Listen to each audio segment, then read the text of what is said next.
Hello, ladies and gentlemen, and welcome to another Ultra Confusion Hangout. I, of course, am my host, your host, Charlie, and I am joined in person by the one, the only, prolific Commodore himself, Zealeus. Now, I'll be here. Okay, so as many of you may have noticed, I've been very absent on Ultra Confusion for about the last month or so. I finally just settled into my apartment earlier this month. I finally got my computer up and running like the other day. Hence my litany of comments the other day, because I'm like, my computer's online! Hooray! Internet! And I Comcast, and it even works! It's a very exciting time. Don't even get me started. That's why I'm excited it works. Mm-hmm. Although they did charge me for a cable modem, which I own. Bravo! I got the result, though. Supposedly. I actually have to check my bill. Anyways, so the point is, I moved to the Atlanta area, and I will now be live and in person in Charlie's basement on Thursdays until him and or his wife get sick of me mooching off of them every Thursday night. We'll see which comes first. Well, worst case scenario, you could just use the side door. The wife never has to see you. Nice. I'll bring some food down for you. Just bring me out some chips. I'll be good. Yeah. Chips and beer. I'm fine. Indeed.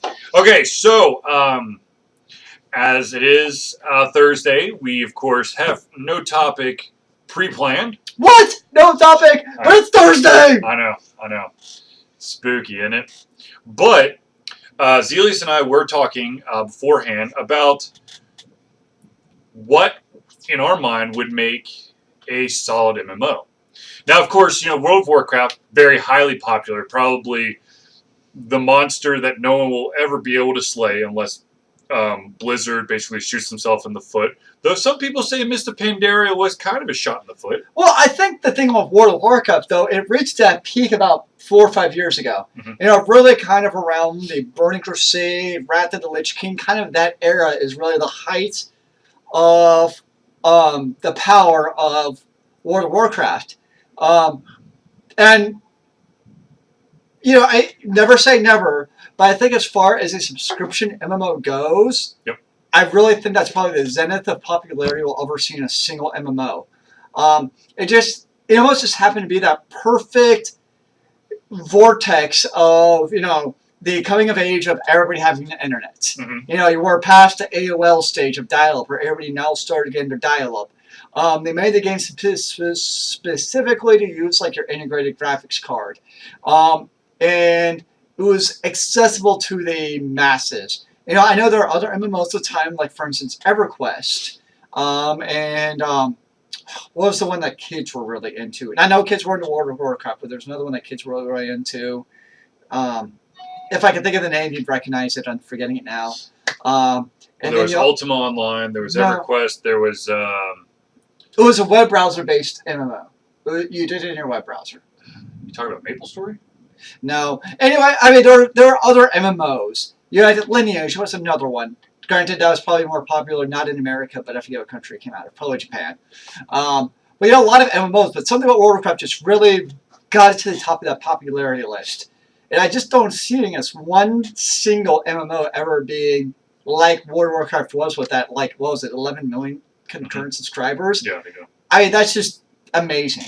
And I just don't see that happening again, especially now with the plethora of, first off, there's so much competition in the MMO industry. Yep. Everybody's trying to ride on the coattails of World of Warcraft, basically, still. And there's so many free-to-play MMOs. Mm-hmm. I'm playing Final Fantasy, well, I haven't played it in over a month, but I'm still hopefully going to pick up Final Fantasy 14, which is subscription-based, but that's really very much a dying breed. Seems like what you get now is kind of that freemium model. Mm-hmm. Where you get the free-to-play MMO, but, you can buy this other cool stuff on top of it. But getting back to the original thing of what makes a good MMO is, I think the first thing is a variation, and most MMOs kind of use this, mm-hmm. is you have this variation in content. You go, like, for instance, in World of Warcraft, you started out in, oh man, it's been so many years I'm forgetting even the name of the villages now. But, each area kind of has its own different unique taste. In yours, Final Fantasy 14, you go to different zones. I've been playing WildStar, same thing. Go to all these different zones. So you want to see if a game gives you the option of different races. You think that it would be better to have kind of like the tutorial start zone where you kind of get your feet wet as it's that race's zone. And Not then even get so much thrown in. that, but even like, so usually you have like the level like say 1 to 15 zone, right? Yep. And then you have the level 16 to 25 zone and 26 to 35 and so on. Yep. Two things. One is those zones are different. And one might be your tropical forest zone. One might be your volcanic zone. One might be your mountain zone. But the point is, each of those zones kind of have a different feel to it. You're not seeing the same terrain for 60 hours of gameplay.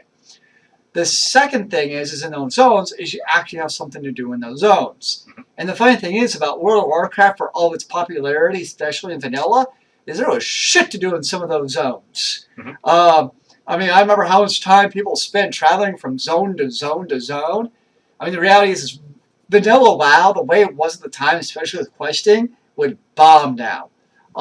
Just with the extreme difficulty in questing and the time it took to run from area to area, even for a quest. No internal quest tracking, that's a big thing. That's a staple now. Every single MMO has some kind of quest tracking. Yep. That's another thing too, is quest. I know Charlie booted up a little bit of Titanfall for me right before this play, but Firefall beta, and there was really not a whole lot of single player quest. And so there wasn't a whole lot there.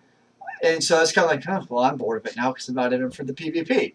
So that's another thing that's important to me in MMOs are single player elements that are readily accessible. I just don't want to go around randomly shooting stuff just because I can. I want, some kind of directive of what I'm doing. And then also kind of progression of what you're doing in the game. You got to get skills, and most MMOs do this again. It's kind of the carrot approach. Every so many levels, you get some kind of cool new special ability. So you also have a reason to continue playing to, level up either your weapons or your character or some kind of RPG element, which is, part of the whole MMO RPG element is you have stats and stuff to level up. Now, what we're also talking about is I'd love to see a very massively popular, I love FPSs, and I also love RPG elements. So I know we have games like Firefall. We also have a game like Defiance, but those are all, you have the FPS RPG elements, but they all kind of fly under the radar. Unless, you watch sci-fi and you watch Defiance, you probably don't even know that Defiance exists. Maybe if you play Rift, just because Triad Worlds advertises the hell out of it on their own, little portal thing. Yeah. But it's one of those games. What? It's called Glyph, I think. Glyph? Yeah, I saw that. I was like, I don't even know what Glyph is. But it's kind of one of those things that kind of flies under the radar. Kind of a really popular MMO FPS. And I think that's where it's not coming out on PC, but Destiny. Destiny is going to be FPS RPG. That's coming out for the consoles, but not the PC. So that could maybe be one of those first single-player ones that's very popular. It's not single-player. Okay, I should rephrase that. PvE. Sorry. Yeah. PvE is when I say single-player, I mean PvE. Okay. We don't have to really care about PvP in the game. So, in terms of terminology. Because you do have games like, Planet Side, for instance, is really popular, but that's a purely PvP-based game. I pulled up Planet Side on my computer, and after 2 hours, okay, I'm bored. I don't get it, and I don't really care to spend that much time in it. There's the other game that I don't know whatever happened to it, but it was a PlayStation 3 game called Mag. And it was literally you start as this foot soldier in this army, and you're going to be, and another actual player is your lieutenant or your captain, and they tell you where to go, and then you've got all these different ranks, and the longer you play, the higher your rank gets, blah, blah, blah. Gotcha. Personally, way too technical for me. So they're trying to really make that a PvP game where you actually have some kind of hierarchical strategy to your PvP team. Yeah. Which is really hard to do, especially if you're a pickup group type of PvP, because anybody who's ever played PvP at MMO knows it's very easy to get those douchebags who just make the game more annoying than fun. Yes. Not to say that you can't find good groups to play with, but it's just not always easy. What your comment there brings back one of our earlier talks about the impossibility of removing all toxicity from players in an MMO or any online environment. You're going to have some asshats that are going to find their ways to creep in and tarnish your experience. That's life. Right. I personally don't. I'm personally with you. I don't think we're going to see another World of Warcraft. I think that what we're going to see is you're going to have the diehards that that find out like about a Defiance or Firefall or actually Firefly Online, and they stick with it. And you just got to hope that retention rate is enough to keep it going. Mm-hmm. Now, of course, with Defiance, they're actually piggybacking off the TV show as well as the corporate sponsors for the TV show. So, who the hell makes the Dodge? Yeah, the Dodge Dart. Yeah. Okay, so there's Dodge influence in both the TV show and there's a little bit in the game. And there's also this little web browser thingy that you can do. It's called the Defiant Few. I totally forgot about it. And so I'm not going to go back into it because apparently you're only allowed one mission a week. And I did it like a while ago and forgot about it. So, it's probably like 11 missions later. And I'm like, no. So, to be honest with you, I think that the MMO will definitely live. Oh, yeah. As long as the show runs. Okay. And then probably for maybe the equivalent of a season, maybe 2. Unless something huge happens inside that game that allows it to stand on its own. Because right now, it's leaning against the TV show. I don't think the game would exist without the TV show. Oh, absolutely not. No way. Now, what I like about Defiance is that there's this new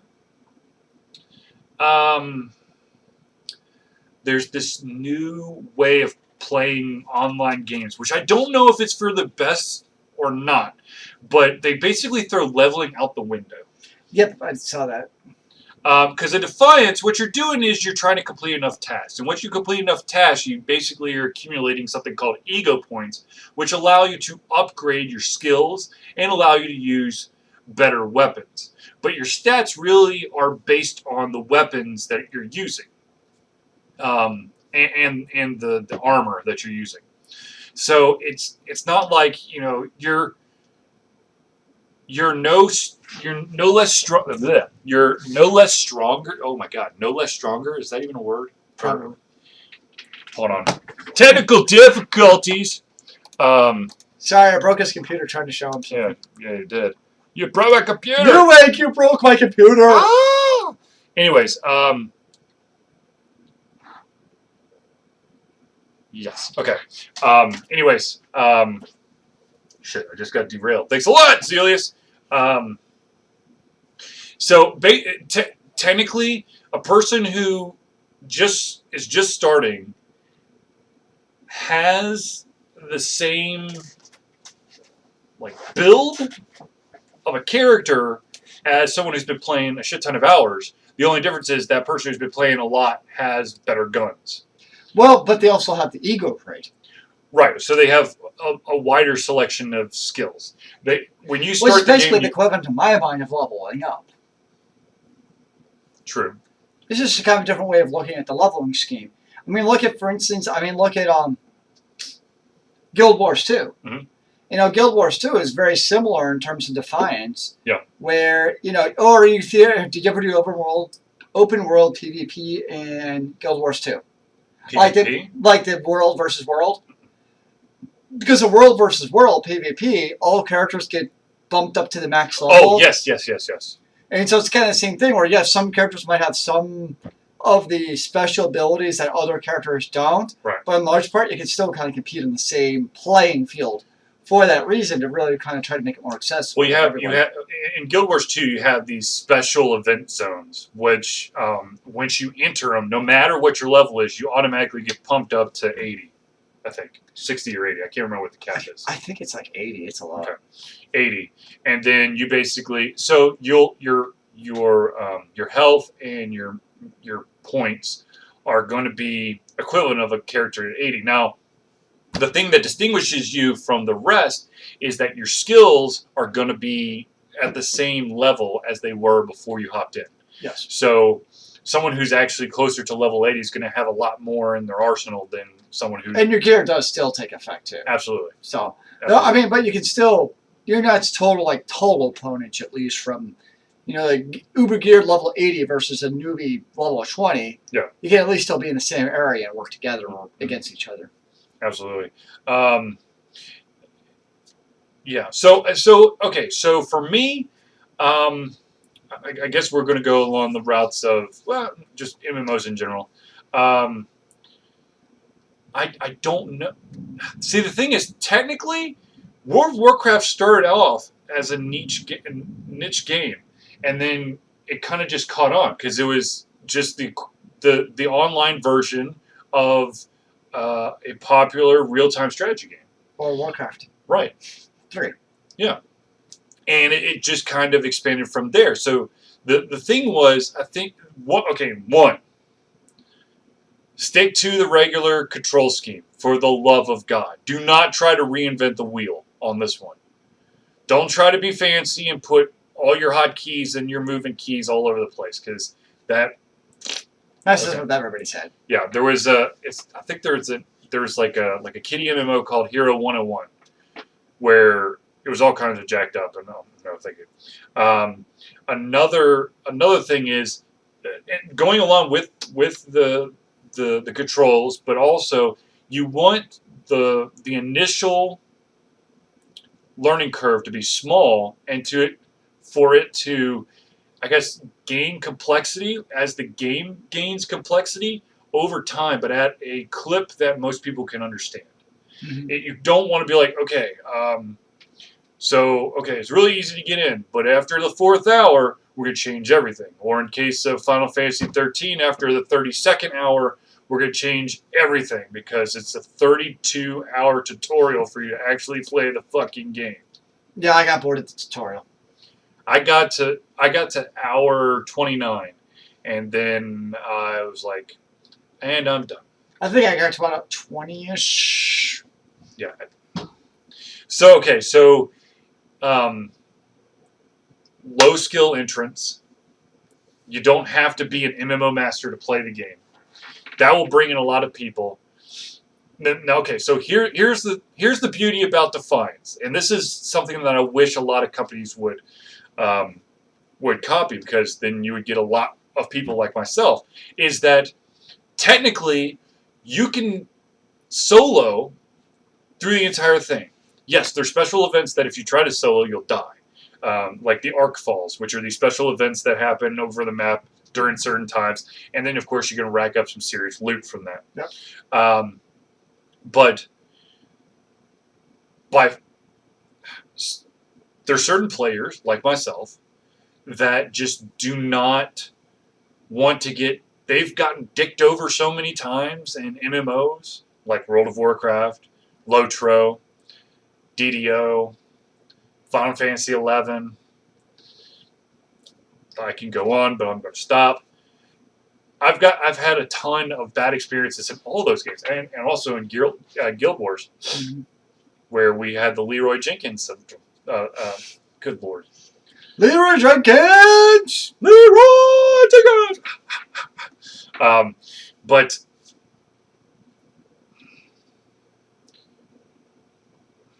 I think that if someone is comfortable, if someone feels that they can actually complete the game by themselves, they're going to be, when they do hit a hard spot, or perhaps they go on a quest and they see someone else is near that quest, they're more likely, maybe they don't team up, but they're more likely to help that person out because they're feeling good about themselves. If you immediately have to team up with a random stranger and that person is a complete moron or complete asshat, you may never play the game again. But if you can... It's the same thing with microtransactions for me. If you allow the player to play enough to get hooked without needing outside help, they're going to be much more open to receiving that help later on. Scurvy Scallywags for the iPhone. It's a puzzle game where it's a match 3 game. But there's a little twist to it where some of the items that you're trying to match are swords that create that allow your attack level to be higher, and so you can take out these monsters that are hidden in the board as well. But of course, at a certain part, once you're about 4, 5, even 8 hours in for a small little cell phone game, that's a hell of a lot of time. Mm-hmm. And then they're like, oh, by the way, here's a slightly easier way to do it. It's only $1.99. The same principle. I think most MMOs do a pretty good job about that, though, of not immediately hitting you over the head with microtransactions. Well, right, for microtransactions, right? No, right. For microtransactions, but I'm also kind of putting the need for additional party members in there as well. One of my okay, so I understand that in the vast majority of almost every single MMO, Mm-hmm. You have this class structure where you The have Holy Trinity. you have your strengths and your weaknesses, and sometimes they so greatly push it one way or the other, it's impossible to enjoy it by yourself, even if that's the type of player you are. Like a lot of games, if you try to play a medic or a healer, going solo, you're going to find yourself dead a lot. And that's one of the things I like actually about Final Fantasy 14 Online is I played a white mage leveling up, and I found it very easy to level up on it. I mean, I've had experience in a number of MMOs. Right. As far as leveling up, it was actually, I never had any issues solo in the content as a white mage leveling up. Whereas some games like World of Warcraft as a priest were total bitch as a healer class trying to level up. Yeah. So that's definitely, and I think that's where some MMOs have tried to get into, like, or what they'll call it now is like dual class or something. Right. Where they try to have like their healer class who can do both this side of DPS and over here on this side, depending on the gear you're wearing, you can do the healer stuff. Right. Like I know, I haven't got far enough to really know the effect, but that Wildstar kind of does the same thing. Where, excuse me. Pleasure. Sorry, I'm allergic to Charlie over here. Sorry. Where each class has like 2 subclasses. Like the Stalker has a DPS and a tank. The Medic class has a healer and a DPS. So it's kind of trying to offset some of those previous MMO issues with healers ever being able to level up because it was painful with that healer DPS just being non-existent, or tank DPS for that matter. Tank DPS is usually pretty horrific too. So they try to offset it where each of those classes kind of have a DPS setting. Now the issue I've run into with that with playing Wildstar some, because I kind of leveled up a little bit of a medic and a little bit of a stalker, both which have a DPS and then either a healer or tank subclass. With both DPS and tank, for instance, being a subclass. Each one's their own class. But when you're leveling up, which one are you going to level up as? The tank or the DPS? Well, naturally you're going to do the DPS because it's faster. So you're learning all these DPS skills, which is fine and great. But then the problem is now when you do the group content, now you might need to be a tank. But the problem is now you know all your DPS skills, but guess what? You don't know any tank skills because you don't level up as those tank skills versus a game like, say, World of Warcraft where you're leveling up as a warrior. Well, all your tank skills are right there, so you're learning those at the same time. Right.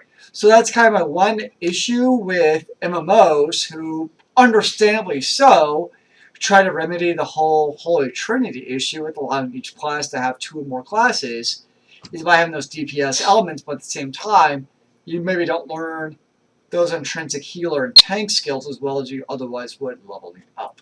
So, okay, so an evolution that we're seeing is to try to break away from the Holy Trinity is well, I wouldn't say that they're breaking. I think most games, Guild Wars 2 aside, still definitely subscribe to the Holy Trinity. Right. It's just that as a class, you can do more than one of the trinities. Right. You can be both the DPS trinity and you can be the healer trinity instead of being pigeonholed into only one. Right. Well, I think one of the other things that you're seeing in some of the MMOs that are coming out now is that your skills are literally based on what you do in the game.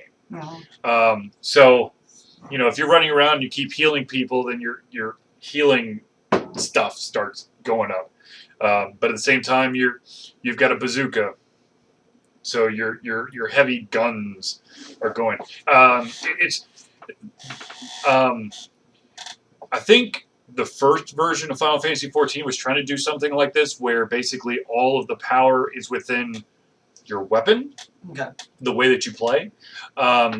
It's an interesting concept. It's got, of course, a lot of drawbacks because lots of people like to be, very specialized. Yep. And this kind of, it's kind of like a huge cauldron. They just throw random shit in there. It's just kind of this murky. Actually, the game that already reminds me of is it's a single-player RPG. It's Dungeon Siege. Yes. Great RPG. If you've never played it, I highly recommend it. The original Dungeon Siege in particular. That game's skills was based primarily on the skill on the weapon you used. So you basically leveled up through the weapon you used. So if you're using a sword, it levels up your sword ability.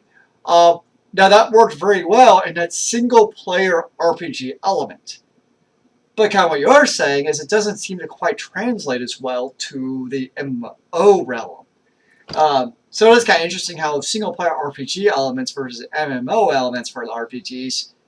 And I mean, really, if you think about it, like a Baldur's Gate, you don't really see MMO in the styles of Baldur's Gate. Yeah. It's just a different style of gameplay that you have to accommodate for because of the fact you now have people playing instead of the closest the closest I have come is Neverwinter Nights. Even then for Neverwinter Nights to play online, you had to join like those GameSpy servers.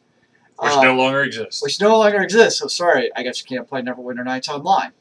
But Neverwinter Nights is probably the closest classic RPG online game I've ever played. But even that was specialized servers that you had to join for that. It was an open world RPG like an MMO. It was not an MMO. It was still single player elements. You just having to have other people there in server instances. That was a fun game. Now you do bring up you brought up something very interesting. And that was sometimes single player RPG elements just kind of do weird things when you try to apply them to the MMO environment. Case in point, ladies and gentlemen, Elder Scrolls. Seems like an amazing game that would do stupendous in an MMO environment, but I'm going to tell you, it is so dumb. Actually, you know what I think Elder Scrolls would have worked well with? What? They would have worked well with the Neverwinter Nights approach. Or actually, you know what else would actually work well? Is the Borderlands approach. Okay, so if you haven't played Borderlands, and I very rarely play online Borderlands, but basically Borderlands, you play Borderlands, single player, but boom, you want to play multiplayer, you just click a little multiplayer, you take your character, you go online, and you're doing the same exact game, just with one or four other players. It's not an MMO, but you can still do the online elements of the game. And I think that's an approach that I can see Elder Scrolls working with. Instead of having this, the problem of having taken so one of the beauties, okay, for me it's not a beauty because I don't like it personally, but I understand what other people do, is with the Elder Scrolls franchise is the total open worldness you have to the game and your ability to interact with the world and do whatever you want to it. Me as a game player, that doesn't appeal to me, but I totally get why other people appeal to it. When you look at MMOs, it goes back to what Charlie first mentioned with MMOs. You're always going to encounter those douchebags at MMOs. Now, if you go back to the open world aspect of Elder Scrolls, guess what happens if you have those open world elements, like totally customizable by the end players of an MMO? It's going to be the case kind of like, almost like the auction house of MMOs would be the closest equivalent. where it seems like most auction houses and MMOs are predominantly monopolized by a very small percentage of the actual game players. And especially consumables, you're always going to have those few niche players who really know how to sell that. A lot of times they'll buy up the entire marketplace, say, of the Super Hearthstone. They'll buy up all the Super Hearthstones because they have the capital, and they'll sell it at a premium, or that type of instance. And it's the exact same thing. If you took the entire Elder Scrolls approach and you apply it to an MMO, you basically end up with EVE Online. I mean, really. You get EVE Online where you end up with a very specialized, hardcore group of players. And I mean, for what it does, EVE Online is great because it's totally operated by the players themselves. Yep. But let's be frank, for everything EVE Online does well for itself, it's not accessible to the public as a whole. It's very intimidating. It's not easy to get into. You have to invest a ton of time to get into it, and then you have to invest even more once you're into it. Which is great. I mean, people obviously enjoy it online. It's very successful for what it does. But there's obviously not a lot of marketplace for that type of MMO. And if Elder Scrolls Online was really an Elder Scrolls game, just a multiplayer universe, it would basically be EVE Online with swords and sorcery. With one small little caveat. Elder Scrolls Online would not take a year and a half to get from point A on one side of the map to point B on the other. Whereas EVE, you actually have to take 37 jumps because you don't want to go through the pirate zones. And oh, by the way, we have to actually go through each and every single zone. So you might want to take a shower, eat a sandwich, walk the dog. We'll tell you when it's time. For me, EVE Online was the perfect game to play while you're playing a game. Because I was not the kind of guy who's going to be seeking out trouble. When I played EVE, I ended up being a fucking miner every single time. That's all I did. I just went to the asteroid belts and then said, okay, mine. And then I went to go play another game. Mm-hmm. And then I'm like, I'm on full. I'll take it back to one of the space stations, refine it, sell it, rinse and repeat. Yep. I had a huge amount of money, so I could buy some bigger ships once I've researched all the right stuff so that I could get more stuff. But that's it. See, the thing about EVE Online that is phenomenal is that there is a chance that you will find that specific match that you can excel at in the game. There's a lot of games out there, a lot of MMOs that are out there that if you don't fit into the mold that they have preset for you for a specific type of character, you're going to fail really bad. And that is unfortunate, but, to be honest with you, they need, in order for an MMO to truly strive, they either allow you to play however you want to, which makes it very hard because in a sandbox world, a lot of people, Zealeus included, will lose interest because they're like, well, what the fuck am I supposed to be doing? I need to know, or I need to kill 37 guys in the next 15 seconds or I'm gone, Zealeus. And so, but then there's the other games where it's like, oh, yeah, you got to kill these 37 guys, but you're not going to be able to do it on your own. You're going to have to find 2 other random people because, oh, by the way, you're the first one in your entire group to try out the game because you got the free, 30-day subscription to it.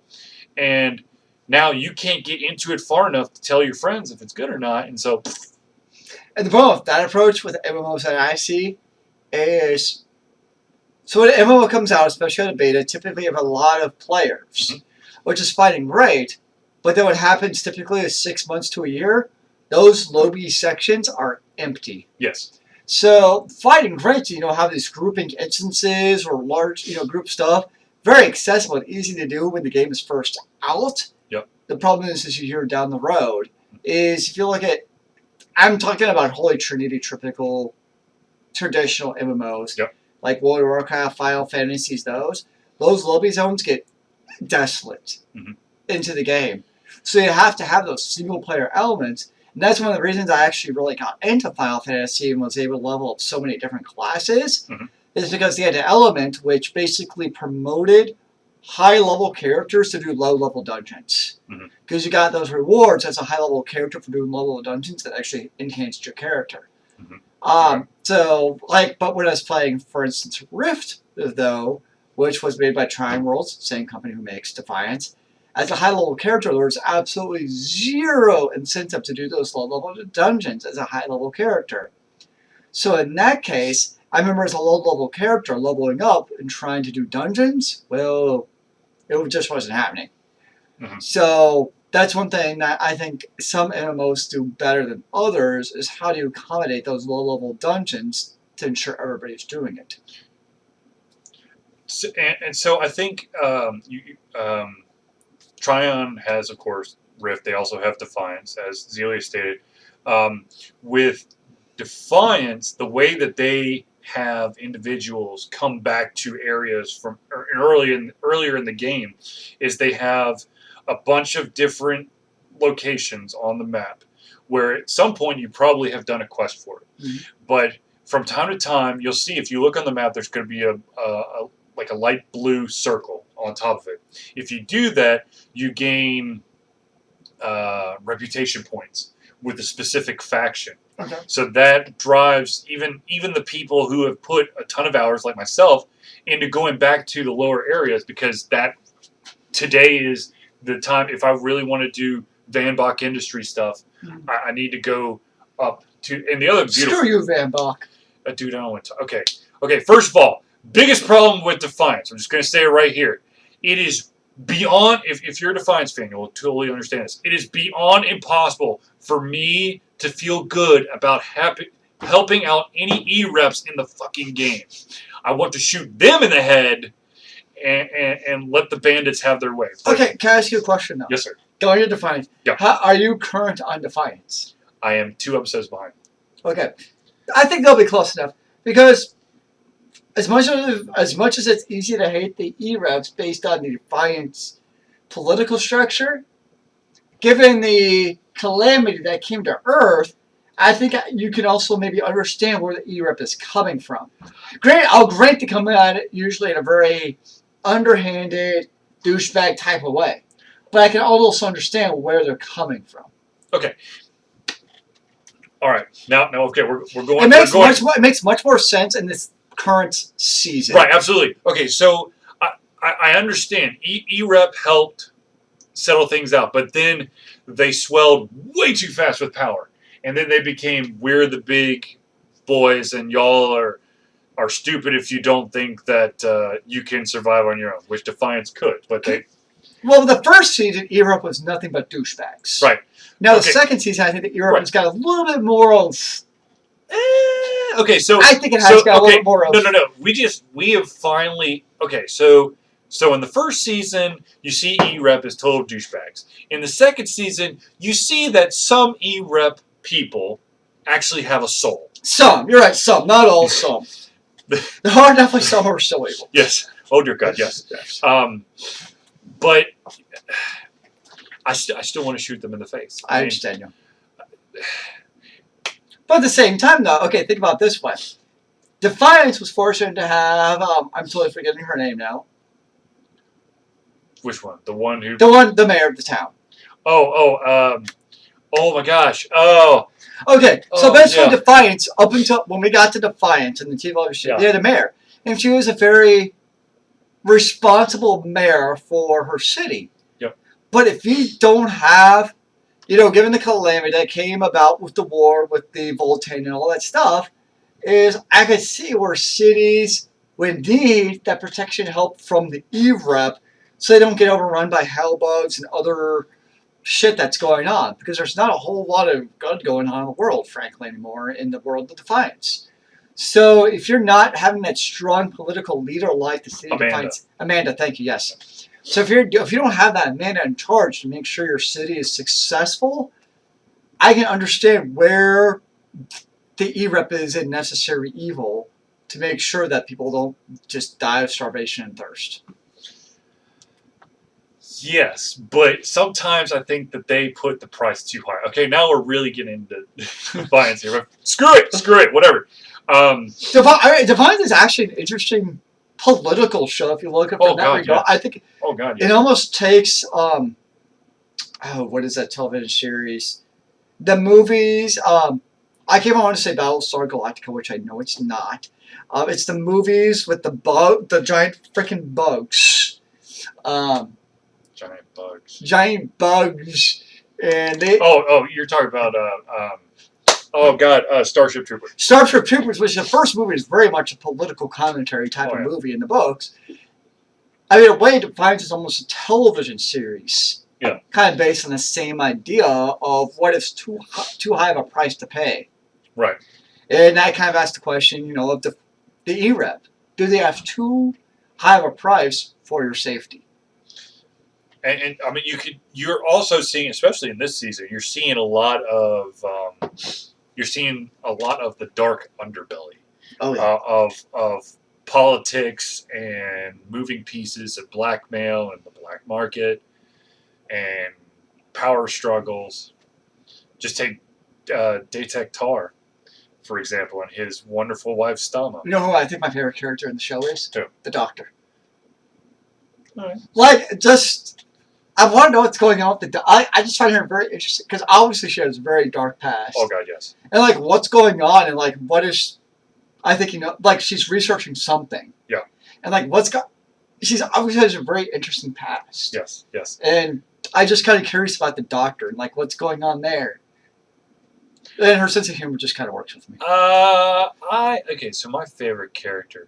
Okay, I want to bitch slap Tommy so hard for being such a little bitch. Yeah. No, the funny thing is like the first episode, the first season was totally cool. Yeah. And the second season, oh, you're back. And the weird thing is because he's obviously dating the E-Rep chick. Yeah. But even then, like, okay, she's an E-Rep. She's really not that annoying of an E-Rep chick. You know what I mean? Yeah. Like, so it's like, okay, yes, the connection's obviously supposed to be Tommy's now in cahoots with the E-Rep because she's dating E-Rep girl. Right. But, as far as what I've been led to believe about E-Rep for the first season, yeah, she seems pretty... human? Yes, thank you. Very human as far as E-Rep people go. Right. She seems to be in it for a good reason, for the, to help out humanity. Right. So it seemed like from watching it that she alone doesn't seem like she'd be the type of person who's making Tommy go, oh, I don't know. I don't get it. I really don't get why they turned Tommy into who he is now. It doesn't seem to really serve an actual good purpose of what they did with Tommy. Well, I think I'm an episode ahead of you because I've seen it all. You've seen it all? Oh yeah, I'm current. I'm 2 episodes ahead. 2 episodes ahead. 2 episodes ahead of you. So you saw Tommy's girl have sex with Nolan. Well, 1 episode ahead of you then. Okay. Yeah, after they broke up. Yeah, but they broke up. Yes. Right. But so it's okay, ladies and gentlemen. We're still here. We're still here. Okay. Okay. Yeah. I'm okay. So yeah, they broke up though. Yeah, I know they did. Actually, it's more surprising. She was all. I mean, she was. She's hot, by the way. Just saying. Well, of course. The only issue that I had, and Nolan pointed it out, is that she was making all her films for propaganda purposes to make E-Rep look like this amazing... Well, that was her job. Oh, I know. But remember, though, that speech, she either gave it that episode or the episode before. Probably the episode before, of why she was doing this. Right. And in her ethos, it makes perfect sense of why she's doing what she's doing, because the E-Rep saved her. Right. But actually, it was more surprising to me, though, that Nolan was the one who banged her. That was actually more surprising to me than the other way around. No. Why? Amanda and Nolan? Hello? Amanda doesn't want anything to do with Nolan right now. Because of the dysfunctional ego chip. Yeah, but okay, Nolan, for all of his interesting... He's a horn dog, okay? Someone throws a sexy body at him, he's going... Because he slept with Amanda's sister through the entire first series. But that was before him and Amanda were banging each other. But now that they were basically with it, it just okay. It really surprised me the ease it was with Nolan. It's just like okay, because Nathan, you know what she did it for. To get over it, because she was just pissed off at him.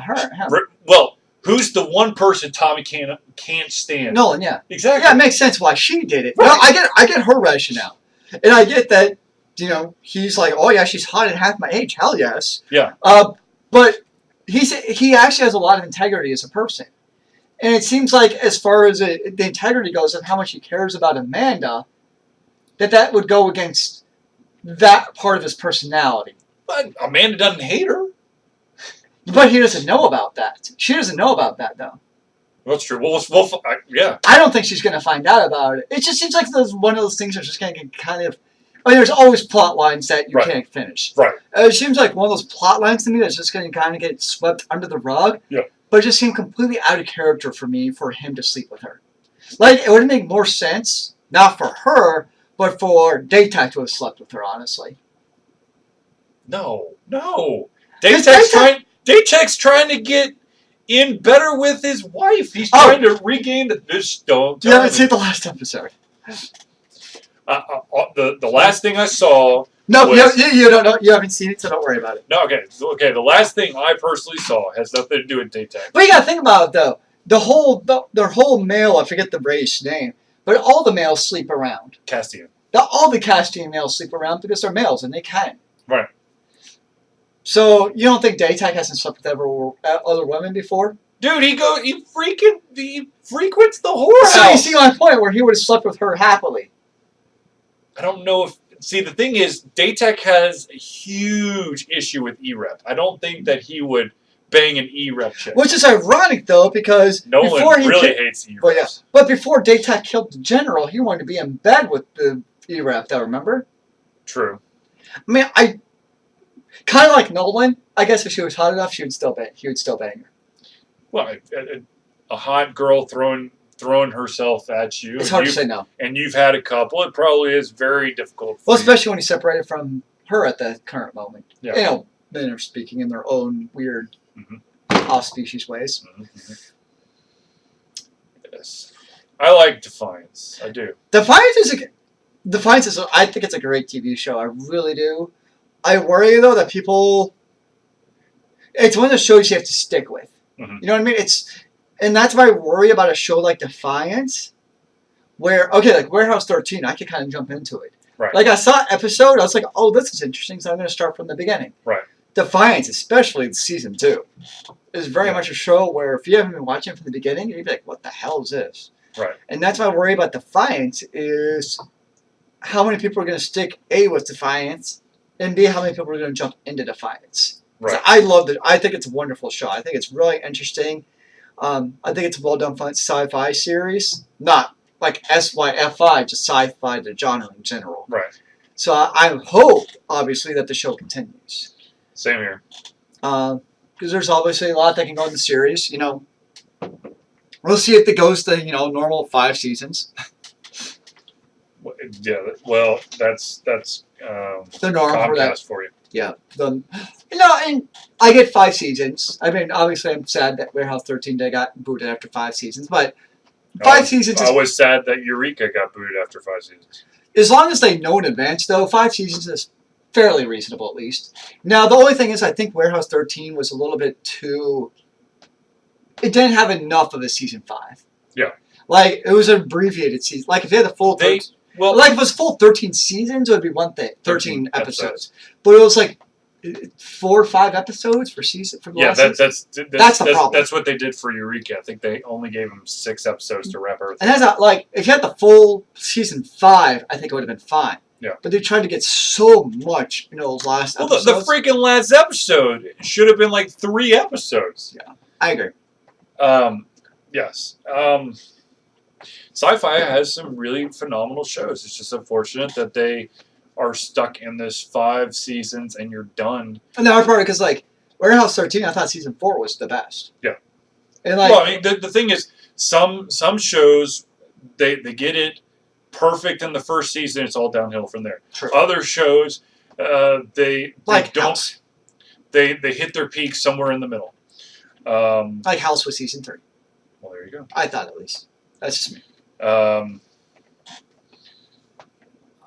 Yeah, well, for better or for worse, I think Haven is. I think this is their 5th season. No, this might be 4 or 5. I can't remember. I'm excited that they're going to have it, but I know you. I haven't watched Haven. I thought about it because they have one of my favorite wrestlers of all time on it. Yes. Adam Copeland, a.k.a. Edge. Do you want to hear what his trouble is? Please do tell. I really don't care if I know. His trouble is that if he's in the vicinity. Okay, so a trouble is you have like an ability or a disability or something bad happens to you. Like certain people, if they get stressed out, there was one episode where this person, his trouble had to do with air pressure, and when he got stressed, the air pressure surrounding him would like increase to the point where people were just like basically bleeding out their ears. With Edge, what's his real name? Adam Copeland. Adam Copeland. He has to constantly wear a bulletproof vest because his trouble is anytime that a gun is fired, the bullets are going to find him. Which, of course, went perfect with one episode where But not his head, just his chest. Thankfully, just the chest. Very convenient. Well, it's basically wherever the person is aiming. So the majority of the people are going to be aiming at your chest. True. So he's going to get hit in the chest. Okay. So one of the main characters was getting shot, and he was standing just off to the side, and the main character was literally right in front of the about 20 feet in front of the gun. And the gun's pointed right at him. Came out completely free, and then you see him. And he's just like, oh, that fucking hurt. Nice. Seriously, because you got in TV right now, you have Adam Copeland. Yeah. You have Dwayne The Rock Johnson, who just came with Hercules, which, by the way, is a fun movie. I know I got beat out by Lucy, but still, it's just a fun. If you're into action flicks, go see it. It's fun. You got Batista. You got Dave Batista, who Guardians of the Galaxy, who was Batista in it. Yeah. Mindless, I will punch you in the face, but that was a fun movie. I feel like there's another TV show that I'm watching that's got a wrestler on it. That's going to bug the crap out of me now. I don't know what it is, if there's another one. Because those are the 3 I can think of off the top of my head. Whatever. Yeah, I still watch TV wrestling. I'm a WWE fan. There's nothing wrong with that. SummerSlam is coming up soon. Should be exciting, hopefully. So, yeah, that's my guilty pleasure. Well, I got many guilty pleasures, actually. Netflix is like the road to guilty pleasure, I'm just saying. I have watched so many B-movie horror flicks on Netflix. See, that's not my problem. I watch television series. I can't see. Like right now, I'm watching. It has to be just the right type of show to really rub. It's like right now. Okay, this is like the epitome of terrible. The Witches of West End. Well, for the love of God, dude. Jeez. Zealeus! Play a video game! Like I said, I'm a terrible person. I know. Like, that's my problem with Netflix, though. I see a television series, and I'm like, oh, why not just watch it out? And before you know it, I've seen like 7 episodes that night. It's just too easy, especially now that I have a Roku. You have a Roku? I got a Roku, yes. I ended up getting one because I just decided to. Yeah.